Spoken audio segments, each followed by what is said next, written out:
large flocks, and maidservants and menservants, and camels and donkeys. Genesis 31. Jacob heard that Laban's sons were saying, "Jacob has taken everything our father owned and has gained all this wealth from what belonged to our father." And Jacob noticed that Laban's attitude toward him was not what it had been.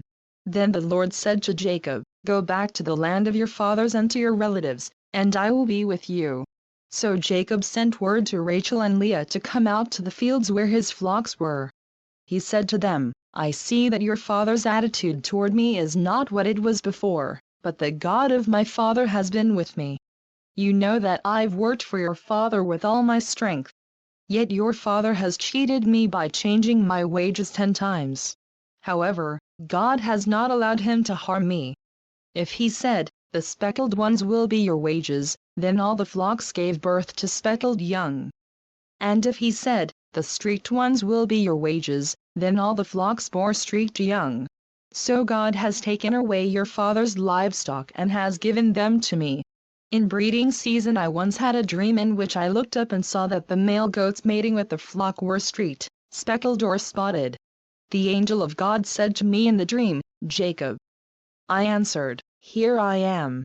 And he said, 'Look up and see that all the male goats mating with the flock are streaked, speckled or spotted, for I have seen all that Laban has been doing to you. I am the God of Bethel, where you anointed a pillar and where you made a vow to me. Now leave this land at once and go back to your native land.' Then Rachel and Leah replied, 'Do we still have any share in the inheritance of our father's estate? Does he not regard us as foreigners? Not only has he sold us, but he has used up what was paid for us. Surely all the wealth that God took away from our father belongs to us and our children. So do whatever God has told you.' Then Jacob put his children and his wives on camels. And he drove all his livestock ahead of him, along with all the goods he had accumulated in Paddan Aram, to go to his father Isaac in the land of Canaan. When Laban had gone to shear his sheep, Rachel stole her father's household gods. Moreover, Jacob deceived Laban the Aramean by not telling him he was running away. So he fled with all he had, and crossing the river, he headed for the hill country of Gilead. On the 3rd day Laban was told that Jacob had fled. Taking his relatives with him, he pursued Jacob for 7 days and caught up with him in the hill country of Gilead. Then God came to Laban the Aramean in a dream at night and said to him, 'Be careful not to say anything to Jacob, either good or bad.' Jacob had pitched his tent in the hill country of Gilead when Laban overtook him, and Laban and his relatives camped there too. Then Laban said to Jacob, 'What have you done? You've deceived me, and you've carried off my daughters like captives in war. Why did you run off secretly and deceive me? Why didn't you tell me, so I could send you away with joy and singing to the music of tambourines and harps? You didn't even let me kiss my grandchildren and my daughters goodbye. You have done a foolish thing. I have the power to harm you. But last night the God of your father said to me, "Be careful not to say anything to Jacob, either good or bad." Now you have gone off because you long to return to your father's house. But why did you steal my gods?' Jacob answered Laban, 'I was afraid, because I thought you would take your daughters away from me by force. But if you find anyone who has your gods, he shall not live. In the presence of our relatives, see for yourself whether there is anything of yours here with me. And if so, take it.' Now Jacob did not know that Rachel had stolen the gods. So Laban went into Jacob's tent and into Leah's tent and into the tent of the 2 maidservants, but he found nothing. After he came out of Leah's tent, he entered Rachel's tent. Now Rachel had taken the household gods and put them inside her camel's saddle and was sitting on them. Laban searched through everything in the tent but found nothing. Rachel said to her father, 'Don't be angry, my lord, that I cannot stand up in your presence. I'm having my period.' So he searched but could not find the household gods. Jacob was angry and took Laban to task. 'What is my crime?' he asked Laban. 'What sin have I committed that you hunt me down? Now that you have searched through all my goods, what have you found that belongs to your household? Put it here in front of your relatives and mine, and let them judge between the 2 of us.' I have been with you for 20 years now. Your sheep and goats have not miscarried, nor have I eaten rams from your flocks. I did not bring you animals torn by wild beasts. I bore the loss myself. And you demanded payment from me for whatever was stolen by day or night. This was my situation: the heat consumed me in the daytime and the cold at night, and sleep fled from my eyes. It was like this for the 20 years I was in your household. I worked for you 14 years for your 2 daughters and 6 years for your flocks, and you changed my wages 10 times. If the God of my father, the God of Abraham and the fear of Isaac, had not been with me, you would surely have sent me away empty-handed. But God has seen my hardship and the toil of my hands, and last night he rebuked you. Laban answered Jacob, the women are my daughters, the children are my children, and the flocks are my flocks. All you see is mine. Yet what can I do today about these daughters of mine, or about the children they have borne? Come now, let's make a covenant, you and I, and let it serve as a witness between us. So Jacob took a stone and set it up as a pillar. He said to his relatives, gather some stones. So they took stones and piled them in a heap, and they ate there by the heap. Laban called it Jegar-sahadutha, and Jacob called it Gilead. Laban said, this heap is a witness between you and me today. That is why it was called Gilead. It was also called Mizpah, because he said, may the Lord keep watch between you and me when we are away from each other. If you mistreat my daughters or if you take any wives besides my daughters, even though no one is with us, remember that God is a witness between you and me. Laban also said to Jacob, here is this heap, and here is this pillar I have set up between you and me. This heap is a witness, and this pillar is a witness, that I will not go past this heap to your side to harm you, and that you will not go past this heap and pillar to my side to harm me. May the God of Abraham and the God of Nahor, the God of their father, judge between us. So Jacob took an oath in the name of the fear of his father Isaac. He offered a sacrifice there in the hill country and invited his relatives to a meal. After they had eaten, they spent the night there. Early the next morning Laban kissed his grandchildren and his daughters and blessed them. Then he left and returned home. Genesis 32. Jacob also went on his way, and the angels of God met him. When Jacob saw them, he said, this is the camp of God. So he named that place Mahanaim. Jacob sent messengers ahead of him to his brother Esau in the land of Seir, the country of Edom. He instructed them, this is what you are to say to my master Esau, your servant Jacob says, I have been staying with Laban and have remained there till now. I have cattle and donkeys, sheep and goats, menservants and maidservants. Now I am sending this message to my lord, that I may find favor in your eyes. When the messengers returned to Jacob, they said, we went to your brother Esau, and now he is coming to meet you, and 400 men are with him. In great fear and distress Jacob divided the people who were with him into 2 groups, and the flocks and herds and camels as well. He thought, if Esau comes and attacks one group, the group that is left may escape. Then Jacob prayed, O God of my father Abraham, God of my father Isaac, O Lord, who said to me, go back to your country and your relatives, and I will make you prosper. I am unworthy of all the kindness and faithfulness you have shown your servant.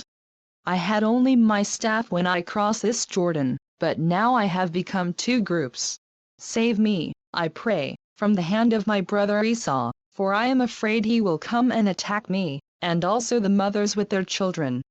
But you have said, I will surely make you prosper and will make your descendants like the sand of the sea, which cannot be counted. He spent the night there, and from what he had with him he selected a gift for his brother Esau. 200 female goats and 20 male goats, 200 ewes and 20 rams. 30 female camels with their young, 40 cows and 10 bulls, and 20 female donkeys and 10 male donkeys. He put them in the care of his servants, each herd by itself, and said to his servants, go ahead of me, and keep some space between the herds. He instructed the one in the lead, when my brother Esau meets you and asks, to whom do you belong, and where are you going, and who owns all these animals in front of you? Then you are to say, they belong to your servant Jacob. They are a gift sent to my lord Esau, and he is coming behind us. He also instructed the second, the third and all the others who followed the herds, you are to say the same thing to Esau when you meet him. And be sure to say, your servant Jacob is coming behind us. For he thought, I will pacify him with these gifts I am sending on ahead. Later, when I see him, perhaps he will receive me. So Jacob's gifts went on ahead of him, but he himself spent the night in the camp. That night Jacob got up and took his 2 wives, his 2 maidservants and his 11 sons and crossed the ford of the Jabbok. After he had sent them across the stream, he sent over all his possessions. So Jacob was left alone, and a man wrestled with him till daybreak. When the man saw that he could not overpower him, he touched the socket of Jacob's hip so that his hip was wrenched as he wrestled with the man. Then the man said, Let me go, for it is daybreak. But Jacob replied, I will not let you go unless you bless me. The man asked him, What is your name? Jacob, he answered. Then the man said, Your name will no longer be Jacob, but Israel, because you have struggled with God and with men and have overcome. Jacob said, Please tell me your name. But he replied, Why do you ask my name? Then he blessed him there. So Jacob called the place Peniel, saying, It is because I saw God face to face, and yet my life was spared. The sun rose above him as he passed Peniel, and he was limping because of his hip. Therefore to this day the Israelites do not eat the tendon attached to the socket of the hip, because the socket of Jacob's hip was touched near the tendon. Genesis 33. Jacob looked up and there was Esau, coming with his 400 men. So he divided the children among Leah, Rachel and the 2 maidservants. He put the maidservants and their children in front, Leah and her children next, and Rachel and Joseph in the rear. He himself went on ahead and bowed down to the ground 7 times as he approached his brother. But Esau ran to meet Jacob and embraced him. He threw his arms around his neck and kissed him. And they wept. Then Esau looked up and saw the women and children. Who are these with you? He asked.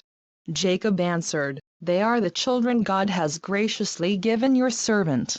Then the maidservants and their children approached and bowed down. Next, Leah and her children came and bowed down. Last of all came Joseph and Rachel, and they too bowed down.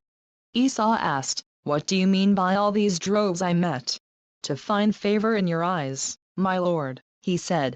But Esau said, I already have plenty, my brother. Keep what you have for yourself. No, please, said Jacob. If I have found favor in your eyes, accept this gift from me.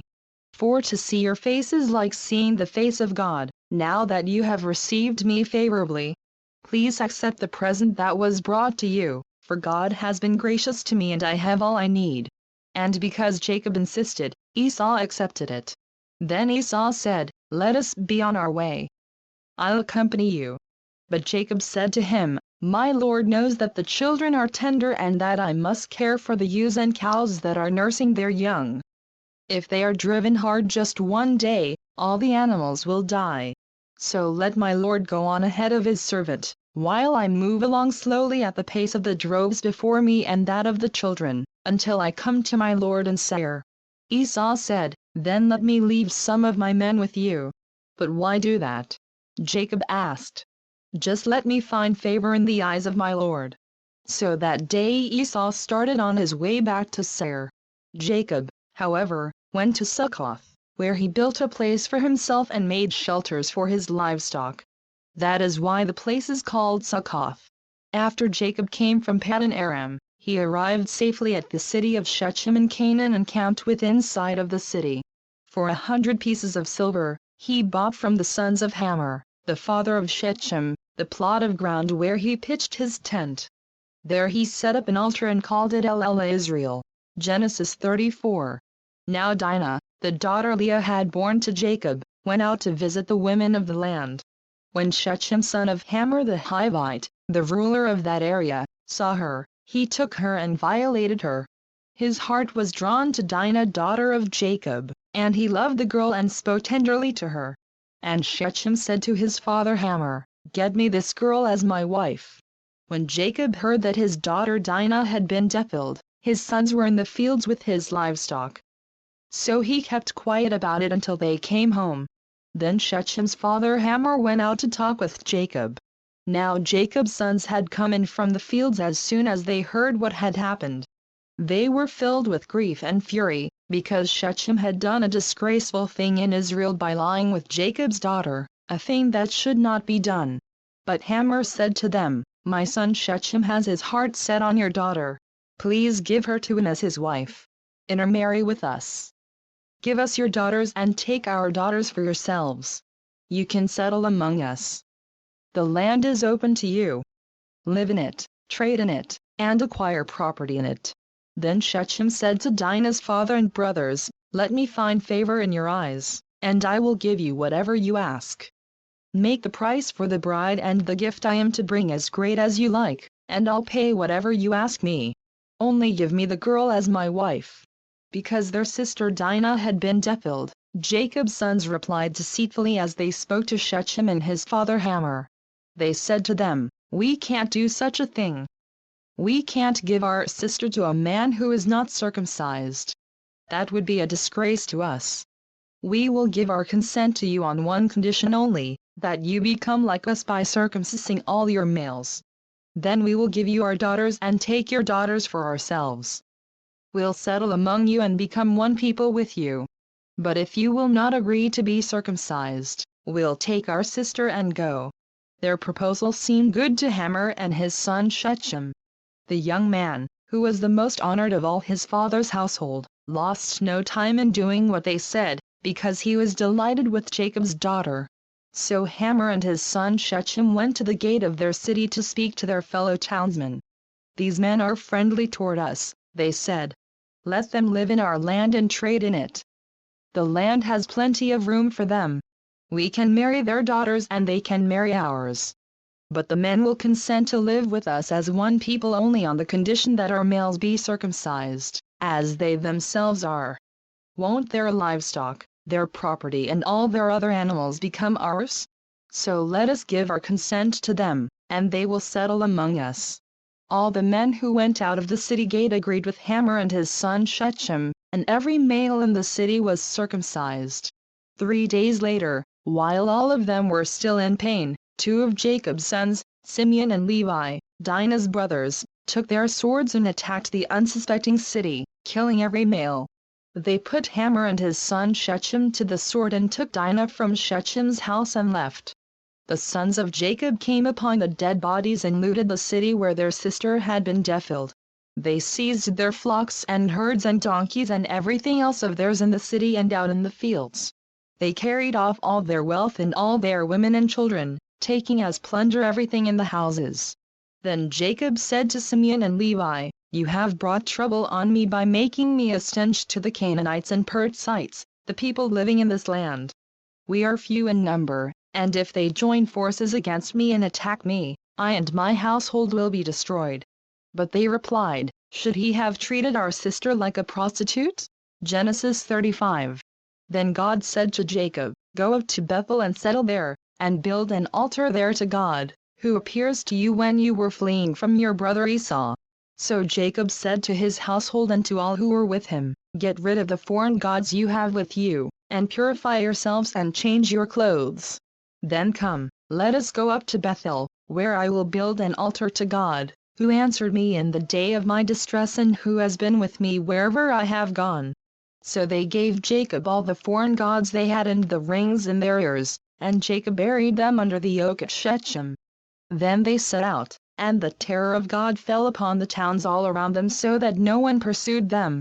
Jacob and all the people with him came to Luz, that is, Bethel, in the land of Canaan. There he built an altar, and he called the place El Bethel, because it was there that God revealed himself to him when he was fleeing from his brother. Now Deborah, Rebekah's nurse, died and was buried under the oak below Bethel. So it was named Alan-Bakuth. After Jacob returned from Paddan Aram, God appeared to him again and blessed him. God said to him, "Your name is Jacob, but you will no longer be called Jacob. Your name will be Israel." So he named him Israel. And God said to him, I am God Almighty. Be fruitful and increase in number. A nation and a community of nations will come from you, and kings will come from your body. The land I gave to Abraham and Isaac I also give to you, and I will give this land to your descendants after you.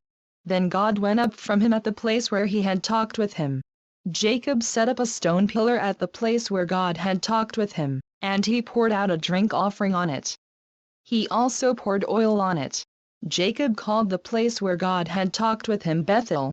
Then they moved on from Bethel. While they were still some distance from Ephrath, Rachel began to give birth and had great difficulty. And as she was having great difficulty in childbirth, the midwife said to her, Don't be afraid, for you have another son. As she breathed her last, for she was dying, she named her son Benoni. But his father named him Benjamin. So Rachel died and was buried on the way to Ephrath, that is, Bethlehem. Over her tomb Jacob set up a pillar, and to this day the pillar marks Rachel's tomb. Israel moved on again and pitched his tent beyond Migdal-eder.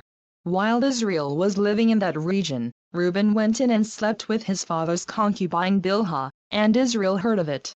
Jacob had 12 sons. The sons of Leah, Reuben the firstborn of Jacob, Simeon, Levi, Judah, Issachar and Zebulun. The sons of Rachel, Joseph and Benjamin. The sons of Rachel's maidservant Bilhah, Dan and Naphtali. The sons of Leah's maidservant Zilpah, Gad and Asher. These are the sons of Jacob, who were born to him in Paddan Aram. Jacob came home to his father Isaac in Mamre, near Kiriath Arba, that is, Hebron, where Abraham and Isaac had stayed. Isaac lived 180 years. Then he breathed his last and died and was gathered to his people, old and full of years. And his sons Esau and Jacob buried him. Genesis 36. This is the account of Esau, that is, Edom.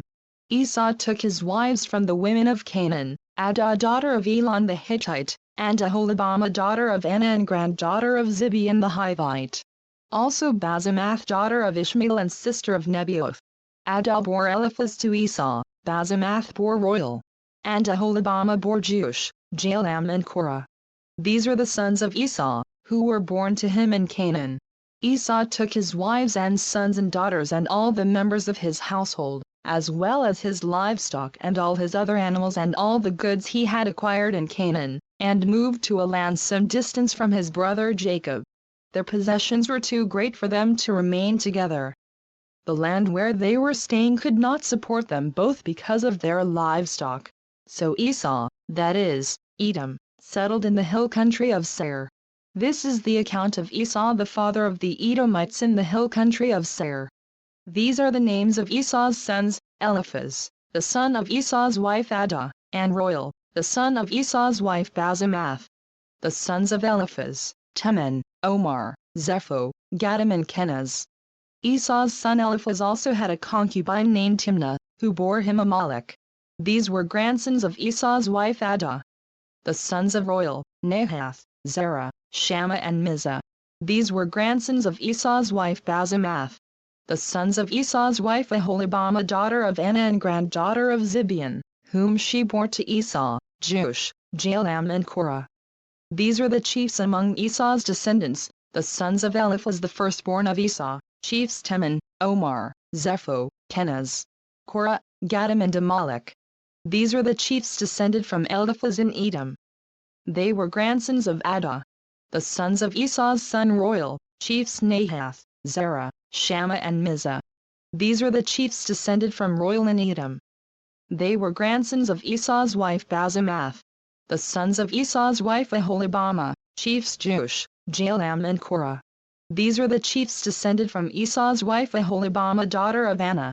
These are the sons of Esau, that is, Edom, and these are their chiefs. These are the sons of Seir the Horite, who were living in the region, Lotan, Shobal, Zibeon, Anna, Disan, Ezer and Jason. These sons of Seir and Edom were Horite chiefs. The sons of Lotan, Hori and Hamam. Timnah was Lotan's sister. The sons of Shobal, Alvan, Menahath, Ebal, Shepo and Onam. The sons of Zibeon, Aiah and Anna. This is the Anna who discovered the hot springs in the desert while he was grazing the donkeys of his father Zibeon. The children of Anna, Disan and Aholibamah daughter of Anna. The sons of Disan, Hemdan, Eshban, Ithran and Karen. The sons of Ezer, Bilhan, Zavan and Achan. The sons of Disan, Uz and Aaron. These are the Horite chiefs, Lotan, Shoal, Zibeon, Anna, Disan, Ezer and Disan. These are the Horite chiefs, according to their divisions, in the land of Seir. These were the kings who reigned in Edom before any Israelite king reigned. Bela son of Beer became king of Edom. His city was named Dinhaba.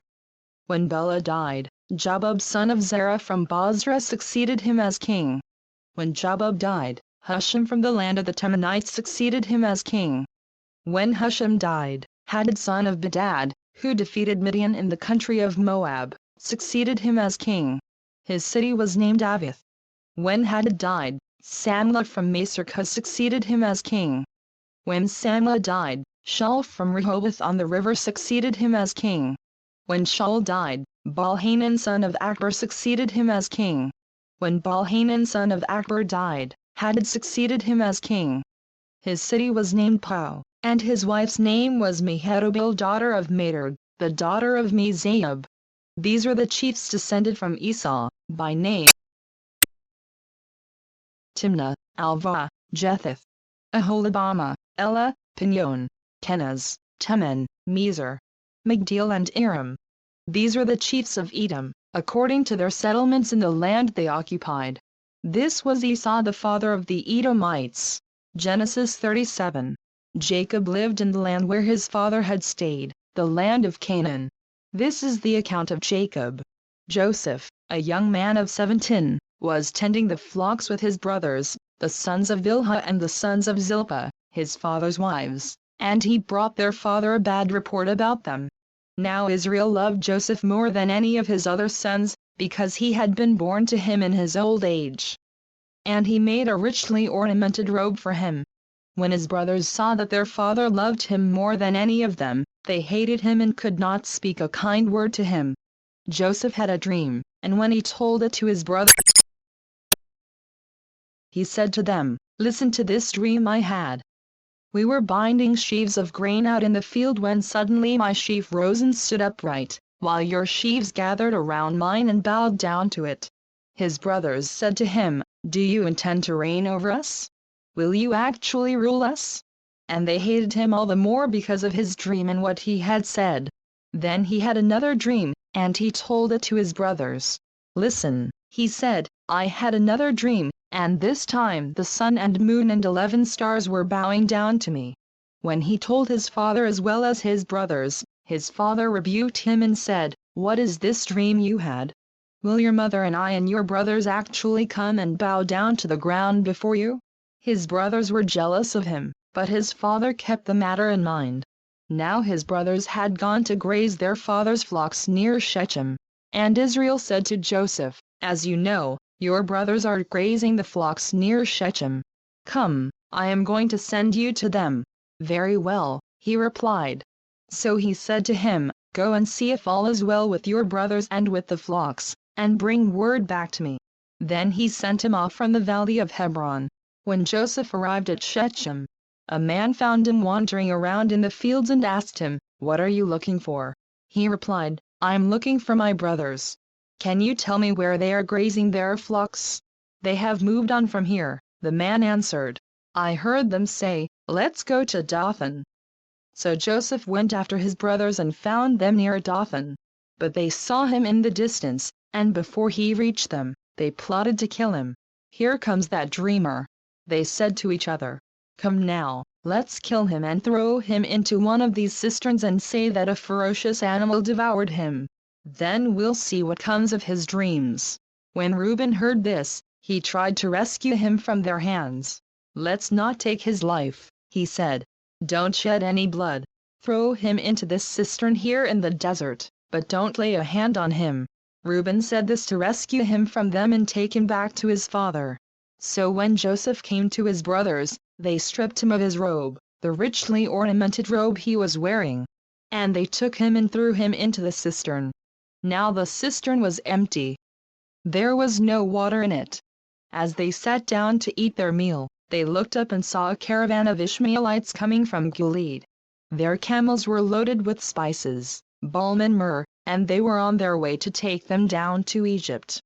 Judah said to his brothers, "What will we gain if we kill our brother and cover up his blood? Come, let's sell him to the Ishmaelites and not lay our hands on him. After all, he is our brother, our own flesh and blood." His brothers agreed. So when the Midianite merchants came by, his brothers pulled Joseph up out of the cistern and sold him for 20 shekels of silver to the Ishmaelites, who took him to Egypt. When Reuben returned to the cistern and saw that Joseph was not there, he tore his clothes. He went back to his brothers and said, "The boy isn't there. Where can I turn now?" Then they got Joseph's robe, slaughtered a goat and dipped the robe in the blood. They took the ornamented robe back to their father and said, "We found this. Examine it to see whether it is your son's robe." He recognized it and said, "It is my son's robe. Some ferocious animal has devoured him. Joseph has surely been torn to pieces." Then Jacob tore his clothes, put on sackcloth and mourned for his son many days. All his sons and daughters came to comfort him, but he refused to be comforted. "No," he said, "in mourning will I go down to the grave to my son." So his father wept for him. Meanwhile, the Midianites sold Joseph in Egypt to Potiphar, one of Pharaoh's officials, the captain of the guard. Genesis 38. At that time, Judah left his brothers and went down to stay with a man of Adullam named Hira. There Judah met the daughter of a Canaanite man named Shua. He married her and lay with her. She became pregnant and gave birth to a son, who was named She conceived again and gave birth to a son and named him Onan. She gave birth to still another son and named him Shelah. It was at Kezib that she gave birth to him. Judah got a wife for his firstborn, and her name was Tamar. But Judah's firstborn, was wicked in the Lord's sight. So the Lord put him to death. Then Judah said to Onan, "Lie with your brother's wife and fulfill your duty to her as a brother-in-law to produce offspring for your brother." But Onan knew that the offspring would not be his. So whenever he lay with his brother's wife, he spilled his semen on the ground to keep from producing offspring for his brother. What he did was wicked in the Lord's sight. So he put him to death also. Judah then said to his daughter-in-law Tamar, "Live as a widow in your father's house until my son Shelah grows up." For he thought, he may die too, just like his brothers. So Tamar went to live in her father's house. After a long time Judah's wife, the daughter of Shua, died. When Judah had recovered from his grief, he went up to Timnah, to the men who were shearing his sheep, and his friend Hira the Adullamite went with him.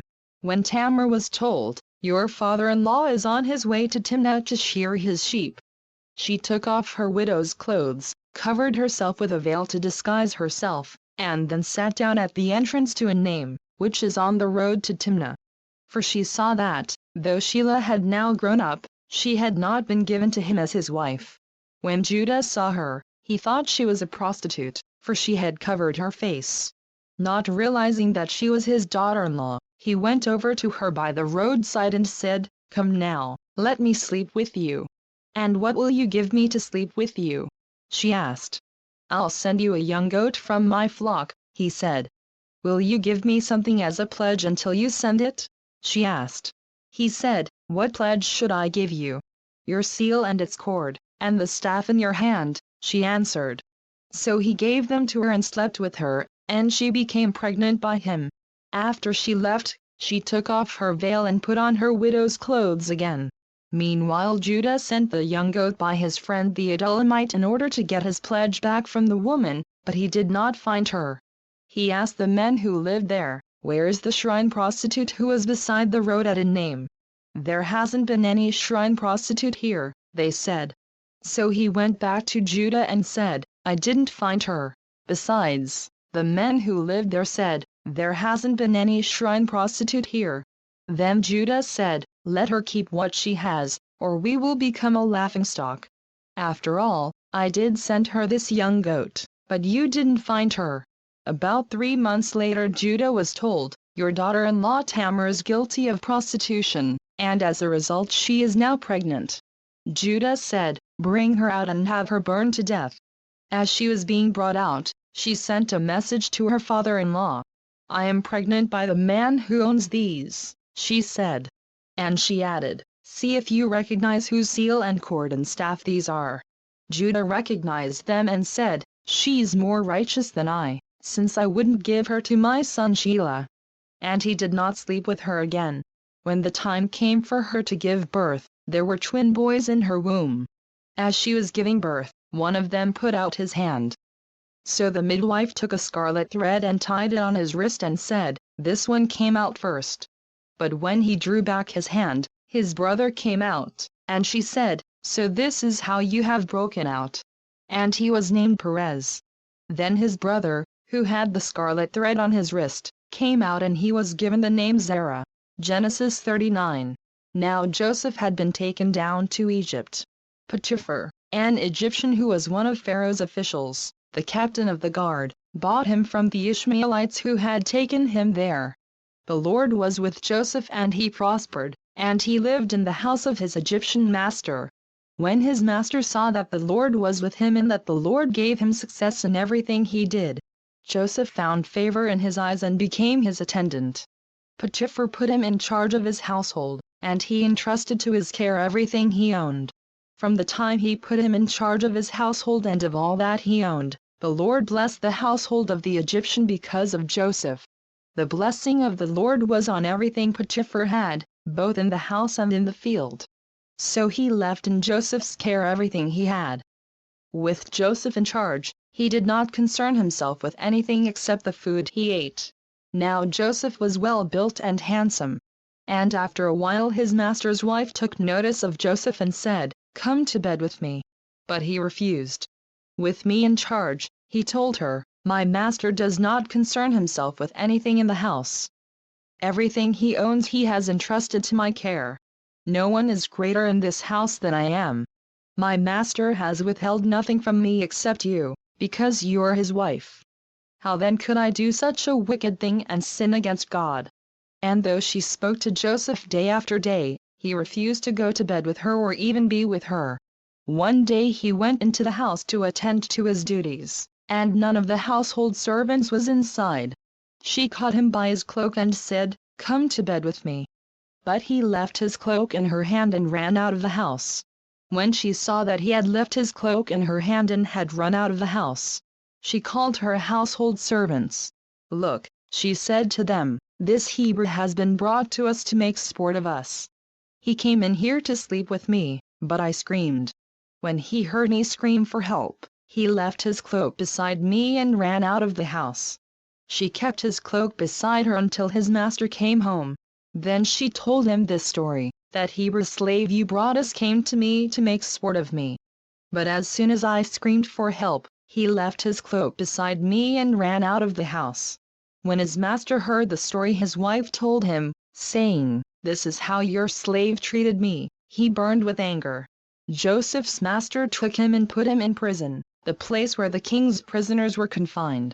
But while Joseph was there in the prison, the Lord was with him. He showed him kindness and granted him favor in the eyes of the prison warden. So the warden put Joseph in charge of all those held in the prison, and he was made responsible for all that was done there. The warden paid no attention to anything under Joseph's care, because the Lord was with Joseph and gave him success in whatever he did. Genesis 40. Some time later, the cupbearer and the baker of the king of Egypt offended their master, the king of Egypt. Pharaoh was angry with his two officials, the chief cupbearer and the chief baker, and put them in custody in the house of the captain of the guard, in the same prison where Joseph was confined. The captain of the guard assigned them to Joseph, and he attended them. After they had been in custody for some time, each of the two men, the cupbearer and the baker of the king of Egypt, who were being held in prison, had a dream the same night, and each dream had a meaning of its own. When Joseph came to them the next morning, he saw that they were dejected. So he asked Pharaoh's officials who were in custody with him in his master's house, "Why are your faces so sad today?" "We both had dreams," they answered, "but there is no one to interpret them." Then Joseph said to them, "Do not interpretations belong to God? Tell me your dreams." So the chief cupbearer told Joseph his dream. He said to him, "In my dream I saw a vine in front of me, and on the vine were 3 branches. As soon as it budded, it blossomed, and its clusters ripened into grapes. Took the grapes, squeezed them into Pharaoh's cup and put the cup in his hand. This is what it means." Joseph said to him, "The 3 branches are 3 days. Within 3 days Pharaoh will lift up your head and restore you to your position, and you will put Pharaoh's cup in his hand, just as you used to do when you were his cupbearer. But when all goes well with you, remember me and show me kindness. Mention me to Pharaoh and get me out of this prison. For I was forcibly carried off from the land of the Hebrews, and even here I have done nothing to deserve being put in a dungeon." When the chief baker saw that Joseph had given a favorable interpretation, he said to Joseph, "I too had a dream. On my head were 3 baskets of bread. In the top basket were all kinds of baked goods for Pharaoh, but the birds were eating them out of the basket on my head. This is what it means." Joseph said, "The 3 baskets are 3 days. Within 3 days Pharaoh will lift off your head and hang you on a tree, and the birds will eat away your flesh." Now the 3rd day was Pharaoh's birthday, and he gave a feast for all his officials. He lifted up the heads of the chief cupbearer and the chief baker in the presence of his officials. He restored the chief cupbearer to his position, so that he once again put the cup into Pharaoh's hand. But he hanged the chief baker, just as Joseph had said to them in his interpretation. The chief cupbearer, however, did not remember Joseph. He forgot him. Genesis 41. When 2 full years had passed, Pharaoh